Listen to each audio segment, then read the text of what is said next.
Hello दोस्तों, स्वागत है आपका अपने यूट्यूब चैनल आरोग्य सीपी में। आज का जो हमारा औषधीय पौधा है वो है गिलोय। गिलोय को हम लोग गुड़ची, गुड़बेल, अमृतवल्ली आदि नाम से जानते हैं और इसे आयुर्वेद में अमृता भी कहा जाता है। इसे अमृता इसलिए कहा जाता है क्योंकि ये कभी मरती नहीं है, यानी कि कभी ख़त्म नहीं होती है। यदि हम इसकी शाखा को भी काट कर कहीं लगा देते हैं तो उसमें से नया पौधा निकल आता है। गुड़ची हमारी, इसका बॉटनिकल नेम जो होता है वो होता है टीनोस्पोरा कार्डिफोलिया और ये मेनिन स्पर्मेसी फैमिली का एक सदस्य है। गिलोय को हम पहचानेंगे कैसे? गिलोय जो हमारी होती है, इसका जो पत्ता होता है वो पान के पत्ते जैसा होता है। आप लोग देख रहे होंगे, इसका जो पत्ता है पान के पत्ते जैसा है और इसकी जो शाखा होती है काफ़ी मोटी होती है और इसकी जो बाहरी परत होती है शाखा की, यदि उसको हम खुरचते हैं तो इसके अंदर हमें एक गूदेदार कांड दिखाई देगा, यानी एक शाखा दिखाई देगी। यदि इसके हम बाहरी परत को ऐसे निकालते हैं तो इसके अंदर हमें एक हरी और गूदेदार शाखा दिखाई देगी। तो इसकी पहचान कुछ इस प्रकार है, इसमें छोटे छोटे फल भी लगते हैं और इसके कई सारे आयुर्वेदिक गुण भी हैं जिसके कारण इनका उपयोग कई सारे रोगों में किया जाता है। आयुर्वेद में इसे त्रिदोष शामक कहा गया है। त्रिदोष शामक का मतलब ये होता है दोस्तों कि हमारे वात, पित्त और हमारे कफ तीनों को ये शांत रखेगी, इसीलिए इसे हम लोग त्रिदोष शामक कहते हैं आयुर्वेद में। आप इसका शाखा देख रहे होंगे, शाखा इसका काफ़ी मोटा होता है। इसे आप घर में गमले में भी लगा सकते हैं। इसके अलावा आप इसको नीम के पेड़ के पास या आम के पेड़ के पास लगा सकते हैं। दोस्तों, इस वीडियो में मैं आप लोगों को गुड़ची के बारे में सारी जानकारी दूंगा। इसका उपयोग कैसे करना है, कितनी मात्रा में करना है और कब कब करना है, कब आप इसका चूर्ण लेंगे, कब आप इसका स्वरस लेंगे, इस प्रकार और कितनी मात्रा में लेना है। तो अब हम बात करेंगे गिलोय का इस्तेमाल हमें कैसे करना है।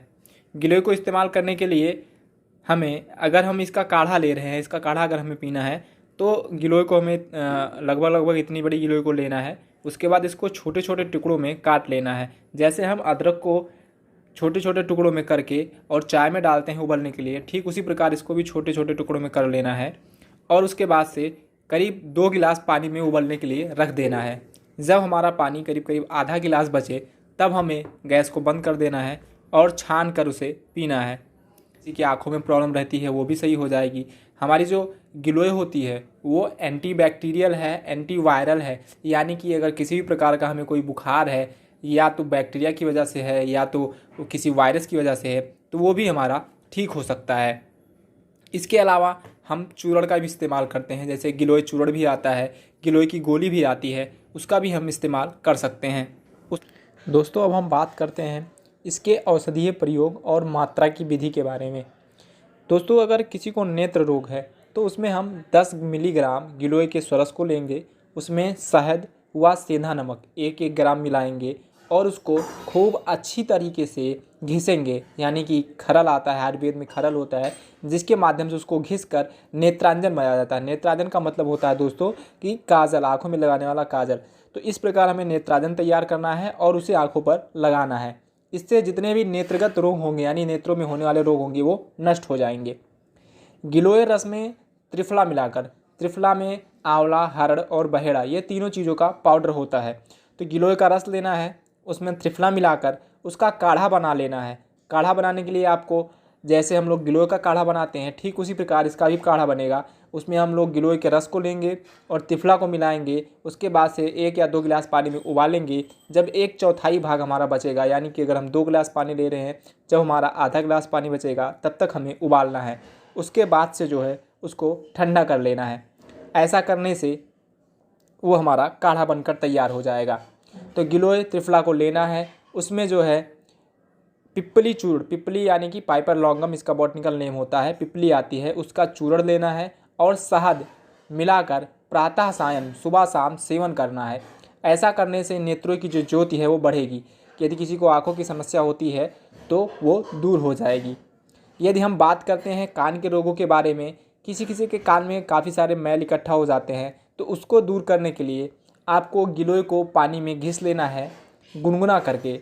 कोई पानी लेना है, उसको हल्का गुनगुना करके और उसमें अच्छी तरीके से गिलोय को घिस लेना है और उसके 2-2 बूंद रस को दिन में 2-3 बार डालना है। ऐसा करने से जो कान का मैल होगा वो निकल जाएगा।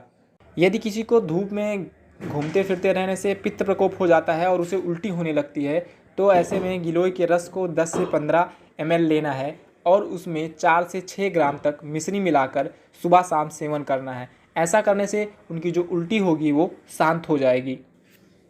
यदि किसी को पीलिया हो गया है, आयुर्वेद में इसे कामला कहते हैं, तो 20 से 30 ml अमृता क्वाथ, अमृता का मतलब यहाँ गिलोय से है, अमृता क्वाथ को 2 चम्मच मधु के साथ दिन में 2-3 बार लेना है। ऐसा करने से पीलिया रोग में लाभ होगा।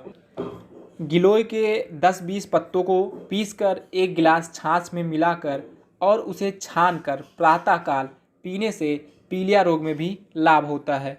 इसके अलावा गिलोय के कांड को, यानी कि उसकी जो शाखा होती है, उसके छोटे छोटे टुकड़े कर और उसकी माला पहनने से पीलिया रोग में लाभ मिलता है। यानी कि पीलिया रोग में हम कई तरीक़ों से गिलोय का इस्तेमाल कर सकते हैं।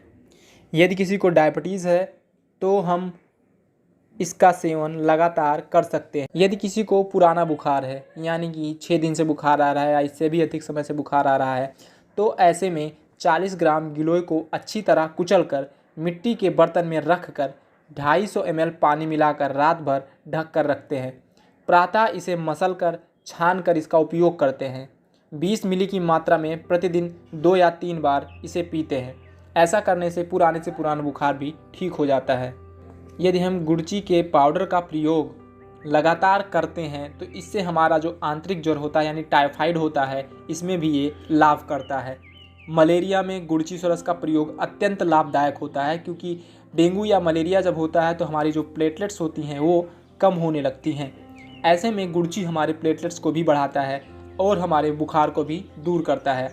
हमने पहले ही वीडियो में बताया था आप लोगों को, ये हमारी जो गिलोय है ये एंटीबैक्टीरियल है और एंटीवायरल है। यानी या तो किसी बैक्टीरिया से अगर हमें कोई बुखार होता है या कोई इन्फेक्शन होता है तो वो भी हम इसके माध्यम से ठीक कर सकते हैं, या किसी वायरस की वजह से या विषाणु की वजह से ऐसा होता है तो भी हम इसको ठीक कर सकते हैं गिलोय को पीकर।